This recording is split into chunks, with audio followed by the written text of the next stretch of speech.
The plane hummed softly as passengers settled into their seats, preparing for a long flight across the ocean. In business class, a Filipino family of 4 quietly took their seats. Father Miguel, a composed man in a tailored navy suit, his wife Liza, dressed in a modest professional outfit with warm eyes and a gentle smile, and their 2 children, Mia and Jacob, both clutching books and travel pillows, excited for their trip. They greeted the flight attendants politely in fluent English, thanking them as they settled in. But their presence did not go unnoticed. A sharply dressed woman in her early 40s, seated a row behind them, furrowed her brow and whispered to her companion, "How did they afford business class?" She eyed their brown skin, their soft Filipino accents when they spoke Tagalog to each other, and grew visibly annoyed. As the plane taxied, she rang the call button. A flight attendant arrived promptly, and with a passive-aggressive smile, the woman leaned in and said, "Excuse me, there must be some mistake. That family over there, are they in the right cabin? I just assumed business class was a bit exclusive." The attendant, caught off guard, tried to maintain composure, responding professionally, "Yes, ma'am, they're in the correct seats." The woman scoffed, "I just thought you had to have a certain status or income for this section." Other passengers began to turn and watch the scene unfold. Meanwhile, the Filipino parents sat silently, their smiles strained. Their children, clearly picking up on the tension, looked down, confused and embarrassed. The woman continued her remarks under her breath, making snide comments like, "Maybe they won some promo," or "must be a one-time splurge." Her entitled behavior created a subtle but palpable discomfort in the cabin.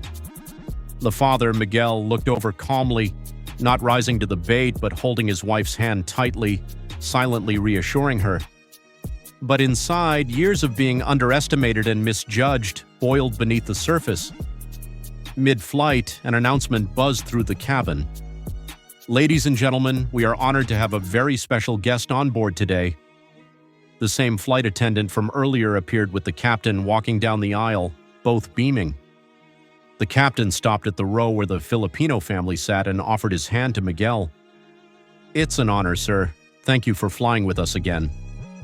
Gasps rippled through the cabin. "Everyone, this is Engineer Miguel Santiago, the lead aerospace designer of our latest fuel-efficient aircraft model. Yes, the one we're flying today. His innovations have saved the industry billions and helped reduce global emissions. He was recently honored by the International Aviation Board." The woman from earlier turned pale. Her mouth fell open as whispers spread among the passengers. The very man she mocked for not belonging had literally helped design the plane she was riding in. Liza stood gracefully and nodded humbly to the murmuring crowd. Miguel simply smiled. "We're just happy to be flying home." The captain added, "His whole family is brilliant. His wife is a medical researcher who's saved hundreds of lives through her work on infectious disease protocols, and their children are award-winning students." The atmosphere shifted instantly. The same woman who had thrown judgment now sat stone-faced, avoiding eye contact.